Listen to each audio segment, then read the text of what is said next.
오늘 말씀은 우리의 이중성입니다. 우리의 duality에 대해서 우리가 이중적 어떤 모습이 있다는 것을 말씀을 드리겠습니다. 우리는 여행을 좋아합니다. 여러분들 다 이렇게 어디를 떠나기를 좋아합니다. 그럼 사람은 왜 여행을 좋아하는가? 그 여행을 좋아할 때 가장 큰 이유는 자신이 있는 그곳에 책임을, 어떤 의무를 면제받기 때문입니다. 여행을 떠날 때는 그런 일에 벗어납니다.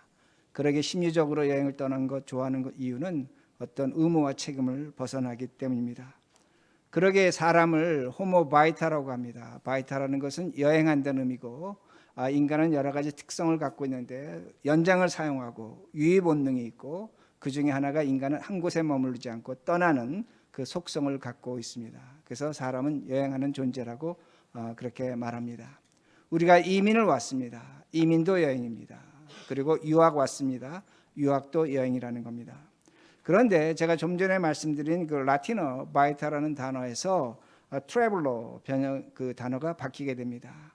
트래블이라는 단어는 우리가 잘 아는 것처럼 여행한다는 단어도 되지만 그 단어는 트라비아스라는 단어에서 왔는데 고통이라는 겁니다. 아픔이라는 겁니다. 슬픔이라는 겁니다. 그러니까 여행을 하는데 그 여행에 기쁨도 있지만 반드시 슬픔과 아픔과 어려움이 있다는 것을 우리가 알 수가 있습니다.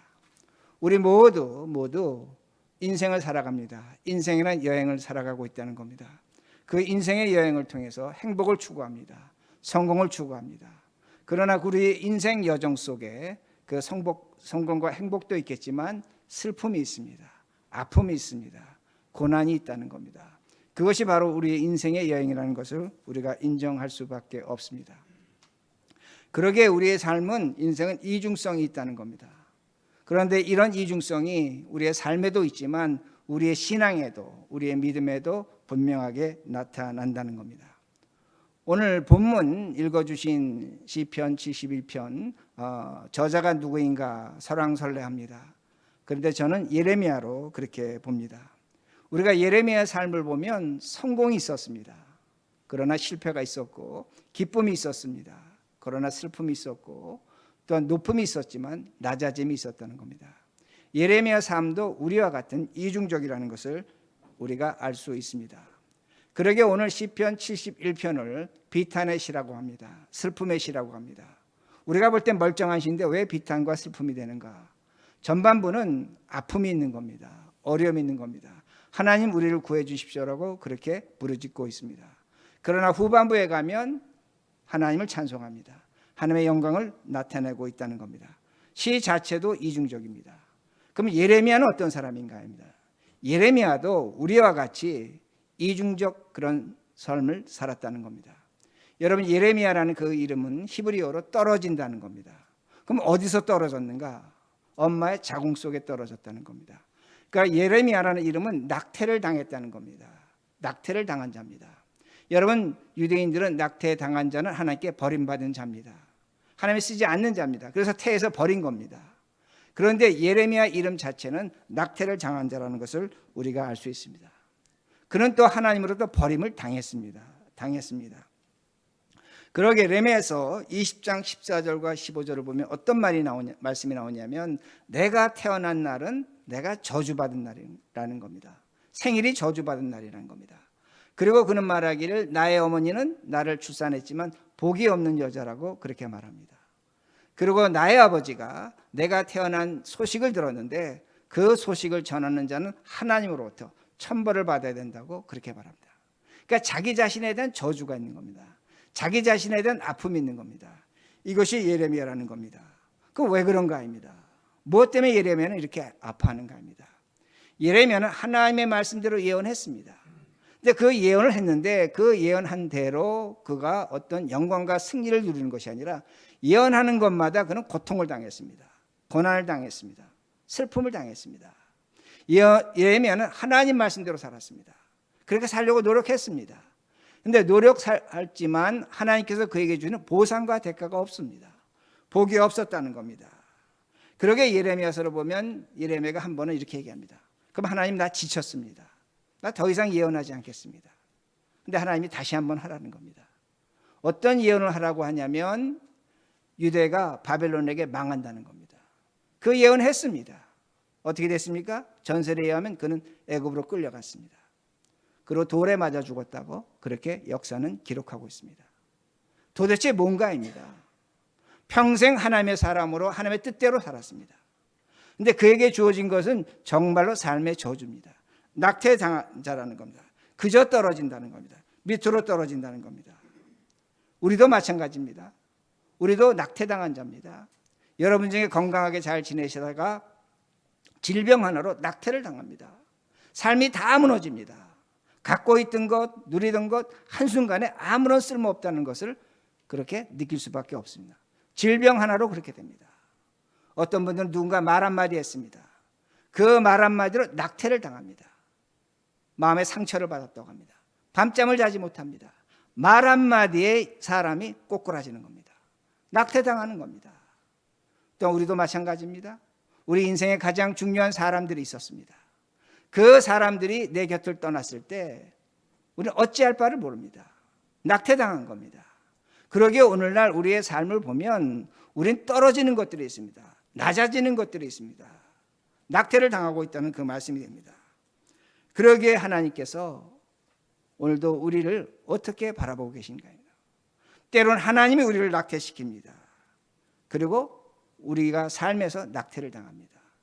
그러기에 우리의 인생 여정은 보면 뭐 올라갈 때도 있었습니다. 그러나 떨어질 때가 더 많이 있었다는 겁니다. 그러기에 하나님께서 예레미야 기도를 들으셨는가 합니다.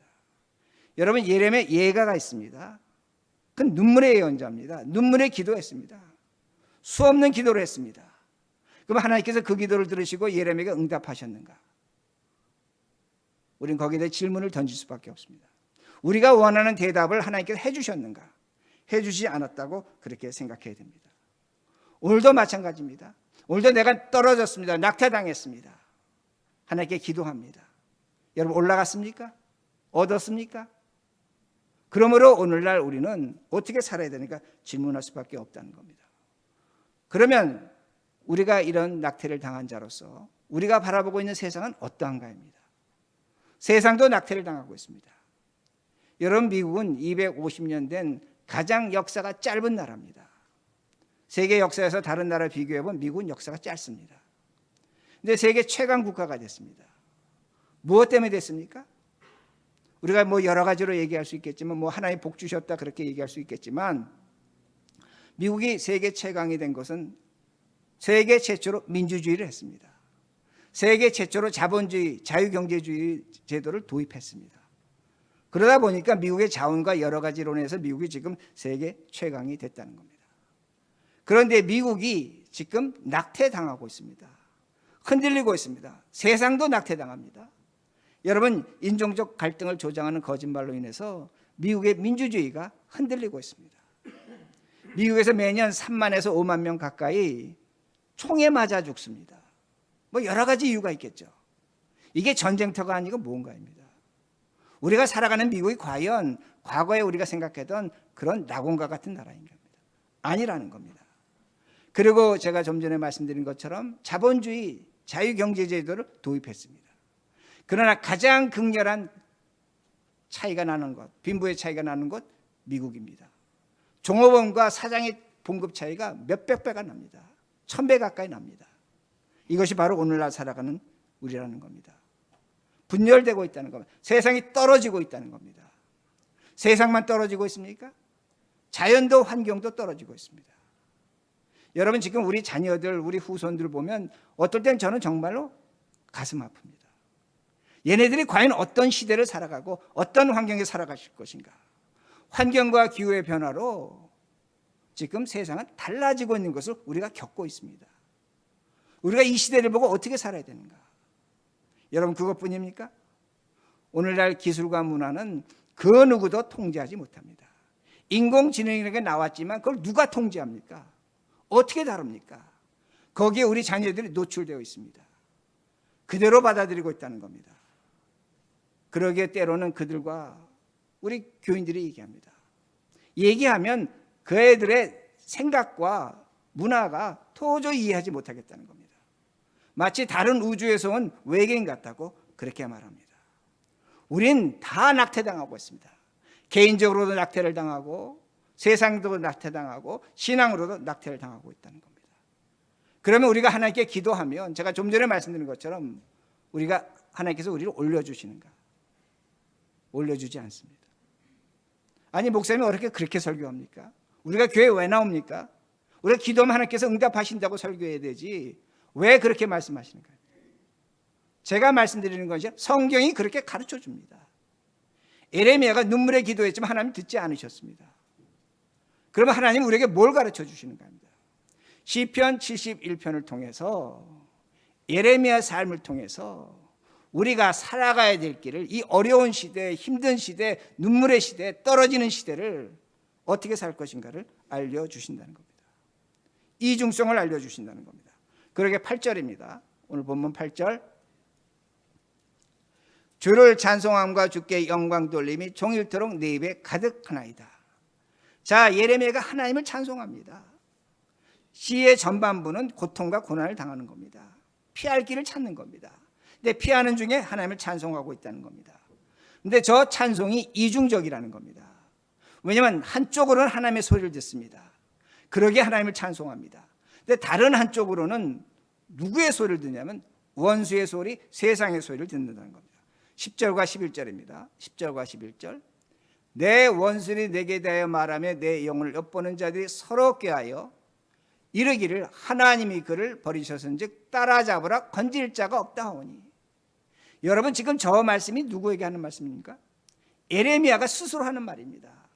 내가 하나님 믿고 하나님 따라갔지만 세상 사람들이 볼 때 저가 하나님 믿는 건 아무런 소용없다는 겁니다. 하나님이 저를 버리셨다는 겁니다. 하나님이 저를 버리셨기에 저를 구원할 자 없으니까 우리가 저를 마음대로 하자고 그렇게 이야기하는 겁니다. 이게 세상의 조롱입니다. 여러분 우리는 오늘도 기도할 때 어떻게 기도합니까? 하나님이 우리를 눈동자와 같이 지키십니다 라고 그렇게 기도합니다.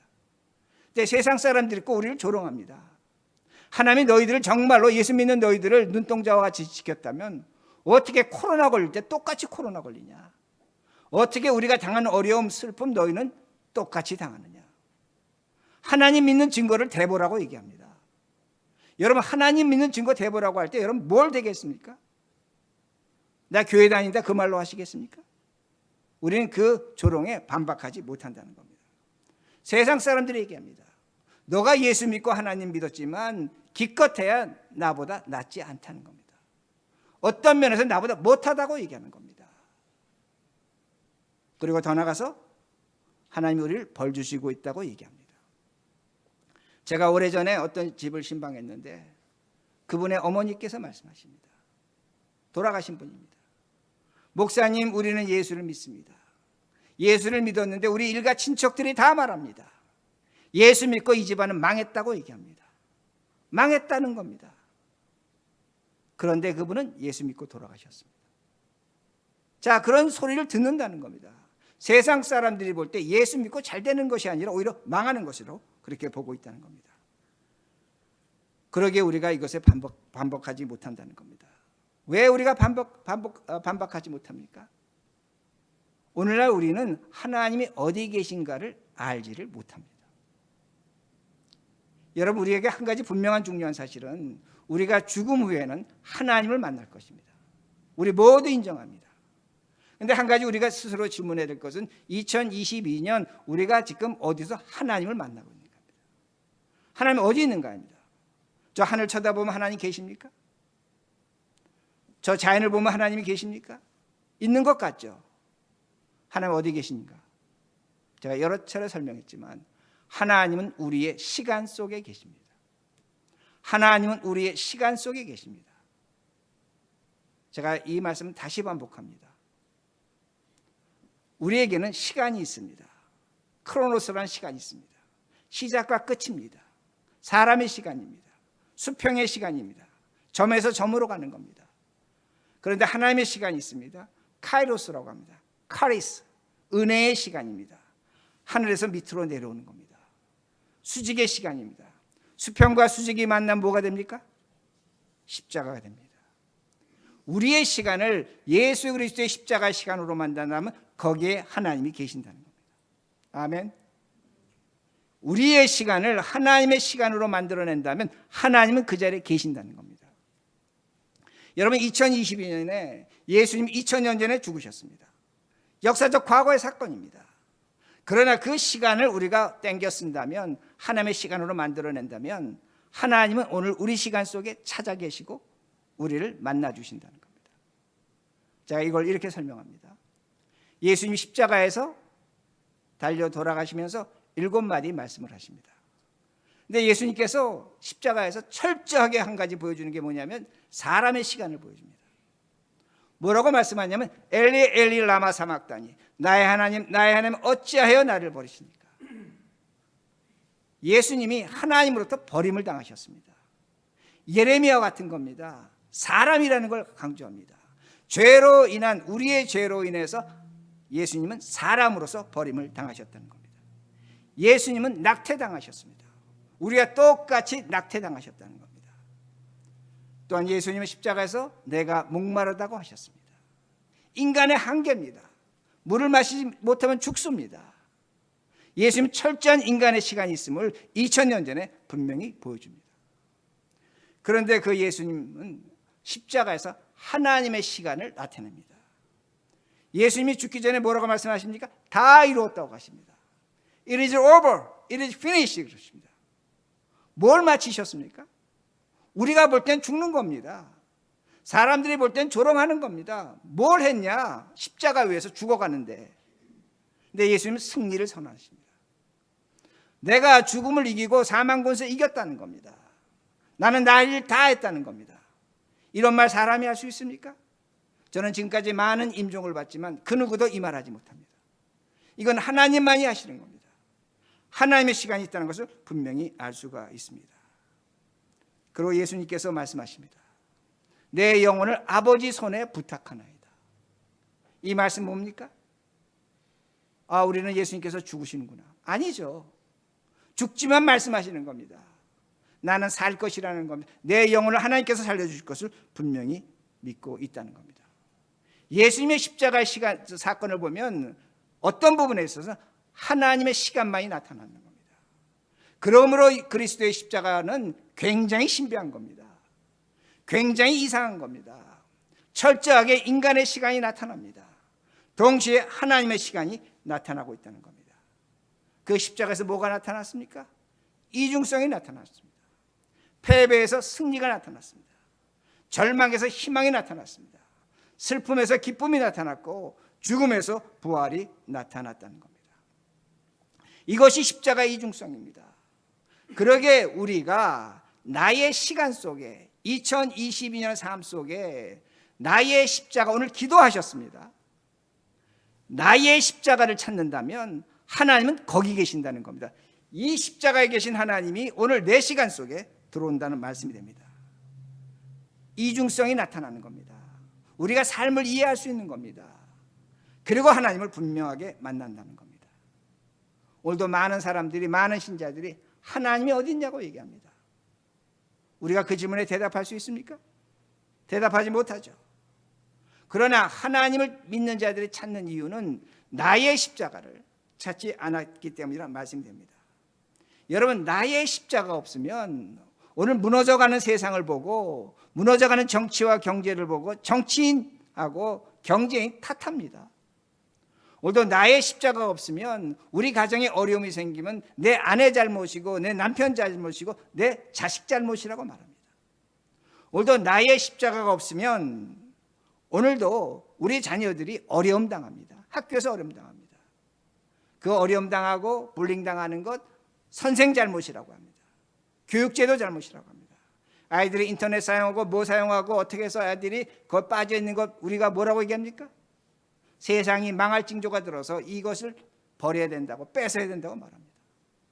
그런 것 같죠? 그건 나의 십자가 없을 때 모습이라는 말씀이 됩니다. 나의 십자가 없으면 세상의 기술과 문화를 원망한다는 겁니다. 그러나 나의 십자가를 찾으면, 그 십자가를 찾으면 그 누구도 원망하지 않습니다. 다 내 책임입니다. 왜? 십자가니까. 당연하지 않습니까? 내 책임이면 뭐가 됩니까? 내 잘못이 나타나는 겁니다. 내 잘못이면 뭐가 나타납니까? 그 다음에 회개하는 거죠. 회개는 뭘로 하는 겁니까? 하나님의 은혜로 하는 겁니다. 근데 은혜로 주어진 회개 속에는 반드시 한 가지가 나타납니다. 하나님이 나타납니다.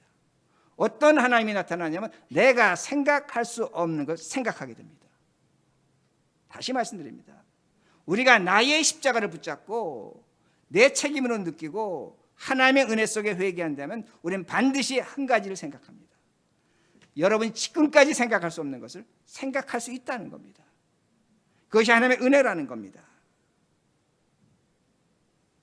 지금 이렇게 말씀드리는 것이 주관적일 수는 있습니다. 그러나 여러분들이 정말로 나의 십자가로 생각할 수 없는 걸 생각하면 이 세상이 그렇게 불쌍합니다. 이 세상이 너무도 안 됐습니다. 그리고 우리가 이 세상에서 최소한 하나님을 믿지만 양심을 지키고 살아야 되겠다는 그 생각과 의식은 갖게 됩니다. 너무나 일상적인 것 같죠? 그렇지 않습니다. 우리가 나의 십자가를 지고 이 세상을 살아간다면 이 세상에 잘못된 것이 있습니다. 불의와 악이 있습니다. 거기에 대해서 손해보내도 이야기할 수 있는 용기를 갖게 된다. 여러 가지 이유가 있겠지만 여러 가지 현상이 있겠지만 나의 십자가를 가지면 우리는 생각할 수 없는 것을 분명히 행동할 수 있다는 겁니다. 그리고 또 한 가지가 나타납니다. 믿음이 무엇인지를 알게 됩니다. 아니 목사님 믿음이 뭡니까? 예수 믿는 것이지 우리가 그걸 왜 모릅니까? 그런데 믿음의 본질이 나타납니다. 여러분 예수님의 제자 중에 도마가 있습니다. 토마스가 있습니다. 헬라어로 보면 다이디무스입니다. 다이디무스라는 것은 쌍둥이라는 겁니다. 두 개의 마음이라는 겁니다. 여러분 우리 믿음은 이중적입니다. 믿지만 의심하는 겁니다. 의심하는 거 우리 죄라고 가르쳤습니다. 근데 저는 그렇게 생각하지 않습니다. 인간은 믿으면 의심할 수밖에 없습니다. 근데 예수님께서 도마에게 나타나서 말씀하십니다. 의심하지 말고 믿는 자가 되라고 말씀하십니다.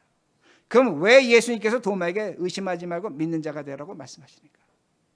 의심은 버릴 수 없는 겁니다. 그러나 그 믿음을 추구할 때 우리는 하나님을 만난다는 겁니다. 나의 십자가를 잡고 본질적 믿음으로 돌아갈 때 우리는 하나님을 만납니다. 그럼 어떻게 만나는가? 무슨 믿음으로 만나는가입니다. 제가 이해와는 좀 길지만 말씀을 드리겠습니다. 1849년에 어떤 러시아 청년 하나가 혁명을 꿈꿨습니다. 체포가 됐습니다. 그리고 총살당하기 직전에 황제 특명으로 살아났습니다. 근데 총살 때 그 형장에 쓴 그 충격으로 그가 간지를 얻었습니다. 그가 누구냐? 27살의 도스토옙스키였습니다. 그리고 그가 4년 반을 감옥에서 지내게 됩니다. 그때 성경을 읽었습니다. 그가 쓴 소설의 근본이 되는 성경을 읽었습니다. 근데 그때 그는 그 감옥에서 하나님이 그를 안아주시는 신비한 체험을 하게 됩니다. 놀라운 기적을 경험했습니다. 그리고 그가 감옥에 나와서 평생을 가난과 불행으로 살게 됩니다. 왜 가난하고 왜 불행했는가? 다른 것이 아닙니다. 그는 노름 중독자였습니다. 노름을 하지 않으면 살지 못했다는 겁니다. 도박 중독이었다는 겁니다. 그리고 후천적으로 갖게 된 간질로 정상적 삶을 살지를 못했습니다. 여러분 얼마나 이중적입니까? 하나님의 기적을 경험했습니다. 하나님을 만났습니다. 그런데 그가 도박 중독이라는 겁니다. 도박 중독이라는 겁니다.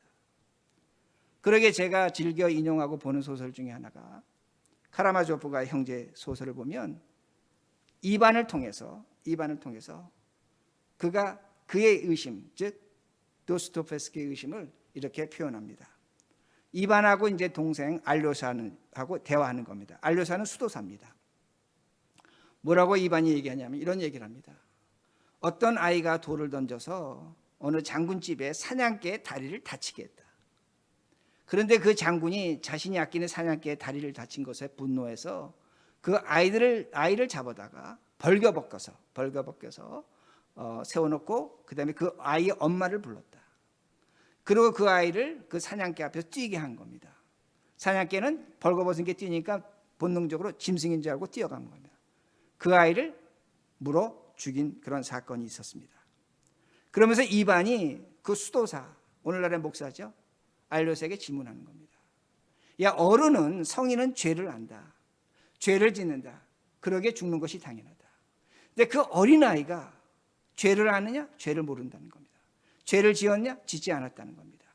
그러면 너가 믿는 하나님은 어떻게 죄도 알지 못하고 죄도 짓지 않은 그 어린아이를 그 사냥개 때 물려 죽게 하는가입니다. 그리고 그 아이가 사냥개에게 물려 죽을 때 그 눈물을 흘리고 고통을 당했을 텐데 그때 하나님 뭐 했는가라고 그렇게 알료사에게 질문을 하게 됩니다. 그러면서 이반이 얘기합니다. 뭐라고 얘기했냐면 살아있는 엄마에게 그리스도의 상으로 장군을 용서하라고 그렇게 말하면 절대로 안 된다는 겁니다. 그 엄마가 그 죽음으로 어떻게 그 장군을 용서할 수 있겠는가? 그 누구도 어느 누구도 용서해서는 안 된다고 말합니다. 누구도 장군의 죄를 용서할 수 없다는 겁니다. 그러면서 동생에게 묻는 겁니다. 수도사에게 묻는 겁니다. 누가 이 사람의 죄를 용서할 수 있는가? 그때 알료사가 대답합니다. 사람은 이 질문에 대답할 수 없다는 겁니다. 그러나 저 십자가에 달린 예수 그리스도만이 모든 사람의 죄를 용서하고 장군의 죄도 용서할 수 있다고 그렇게 말합니다. 왜 용서할 수 있느냐? 십자가에 달린 예수는 죄가 없는 자인데 죄 있는 자를 위해서 죽었기 때문이라고 그렇게 말합니다. 저는 그 소설을 보고 이건 제가 거기서 느낀 겁니다. 그 벌거벗은 아이는 누구인가? 그 개떼에게 물려 죽은 아이는 누군가입니다. 예수님입니다. 그럼 장군은 누구인가입니다. 장군은 저 해석으로서는 도스토옙스키 자신입니다. 아마도 도스토옙스키는 도박 중독에서 벗어나겠다고 수없이 하나님께 기도하고 약속했을 겁니다. 맹세했을 것입니다. 그런데 그는 벗어나지 못합니다. 그가 카라마가프초프가의 형제를 쓸 때도 빚 때문에 쓴 겁니다. 도박 때문에 쓴 겁니다. 그 원고료 받아서 도박했다고 합니다. 여러분 여기 얼마나 이중성이 있는가 합니다. 엄청난 이중성이 있는 겁니다. 그러게 저는 그 소설을 보면서 어떤 생각을 했냐면 그 알료샤의 얘기를 쓰면서 도스토옙스키는 굉장히 행복했을 거라고 생각합니다. 왜? 사람은 사람의 죄를 용서하지 못합니다. 그 누구도 장군의 죄, 자신의 죄를 용서하지 못합니다. 하나님께 수없이 나는 죄 짓지 않겠습니다라고 약속했지만 죄 짓습니다. 그 죄를 누가 용서할 수 있습니까? 이 얘기가 다른 사람의 얘기입니까? 우리들의 얘기입니다. 우리가 오늘도 하나님 앞에서 똑같은 죄를 얼마나 수없이 반복하며 눈물을 흘리며 기도하며 짓지 않겠다고 약속하고 있습니까? 하나님 나는 두 번 다시 이 짓 하지 않겠습니다. 하나님 나는 두 번 다시 이렇게 하지 않겠습니다. 그럼에도 불구하고 우리는 죄 짓습니다. 누가 우리의 죄를 용서할 수 있습니까? 여러분 스스로가 여러분의 죄를 용서합니까? 용서하지 못합니다. 사람은 자신을 용서하지 못합니다. 그러니까 다른 사람 용서하지 못하는 겁니다. 그러기에 제가 도스토옙스키가 그 소설을 쓰면서 알료사의 얘기를 쓰지만 자신의 기쁨입니다. 하나님만이 죄를 용서한다는 겁니다. 그러기에 오늘 우리가 왜 하나님 믿습니까? 무엇 때문에 하나님 믿습니까? 잘 먹고 잘 살아야 됩니까? 열심히 가서 일하시기 바랍니다. 우리가 하나님 믿는 이유는 오로지 하나입니다. 우리의 죄를 용서하신 하나님을 만나는 겁니다. 여러분 하나님 만나는 것, 죄 용서할 때 만나는 하나님 우리 다 경험했습니다. 목사로서의 한계가 있다면 그때 만난 하나님을 설교로서 표현하지 못합니다. 여러분도 경험하셨을 것입니다. 그때 만난 그 하나님 무엇으로 설명할 수 있습니까? 그러나 분명한 것은 하나님은 계신다는 겁니다. 오늘도 우리의 죄를 용서하시고 우리를 사랑하신 하나님이 분명히 계신다는 겁니다. 그러기에 우리가 왜 신앙생활하고 왜 우리에게 이중성이 있고 왜 우리가 오늘도 살아가는데 하나님 우리의 기도 응답하지 아니하시고 때로는 하나님이 없는 것 같고 절망과 좌절 속에 살아가야 되는가? 아닙니다. 하나님은 오로지 하나입니다. 오늘도 시편 71편을 통해서 예레미야 삶을 통해서 하나님이 우리에게 보여주시는 건 뭐냐면 하나님만이 죄를 용서하신다는 겁니다. 그러기에 그 죄의 용서를 믿기에 그 하나님의 사랑을 믿기에 예레미야는 어떠한 고난도 어떠한 어려움도 견디고 이기는 겁니다. 그리고 그는 시편 72편에서 하나님을 찬송합니다. 이게 우리의 이중성이라는 겁니다. 한쪽으로 가지 않는 겁니다. 두 가지가 같이 가는 겁니다. 그러게 20절 보시기 바랍니다. 20절 예레미야가 이렇게 얘기합니다. 우리에게 여러 가지 심한 고난을 보이신 주께서 우리를 다시 살리시며 땅 깊은 곳에서 다시 이끌려 올리시며, 저 한 줄에도 한 절 말씀에도 이중성이 나타납니다. 심한 고난을 보여주신 하나님 하는데 저 문장은 현재형입니다. 그러니까 지금 예레미야는 뭘 얘기하고 있는? 나는 지금 엄청난 고난을 당하고 있다는 겁니다. 그런데 후반절에 뭐라고 얘기하냐면 우리를 다시 살리시며 땅 깊은 곳에서 다시 이끌려 올리시며, 살리시며 이끌려 올리시는 면은 미래형입니다. 이게 신앙입니다. 내가 지금 죽어가는 삶 속에 있지만 우리 하나님은 살리실 것이라는 겁니다. 이끌어 올리실 것이라는 겁니다. 어디서? 수월에서, 땅 깊은 곳에서, 사람의 힘으로 헤어날 수 없는 그곳에서 하나님이 나를 끌어올리실 거라고 분명히 말씀하십니다. 이것이 신앙의 여행입니다. 이것이 우리의 인생의 여행입니다. 우린 이중성을 인정해야 됩니다. 오늘날 신자들에게 가장 큰 고민은 뭐냐면 이중성을 인정하지 않습니다. 하나님의 은혜면 좋은 것이고 성공이고 행복이고 기쁨으로 생각합니다. 예레미야는 우리에게 가르쳐줍니다. 하나님의 은혜는 그렇지 않다는 겁니다. 절망에서 희망으로 가는 겁니다. 좌절에서 생명으로 가는 겁니다. 실패에서 성공으로 가는 겁니다. 죽음에서 부활로 가는 겁니다. 이게 우리의 신앙입니다. 그러니까 신앙을 올바로 이해하시고 우리가 하는 믿음의 길, 신앙의 길을 가시는 우리 모두가 되기를 간절히 바랍니다.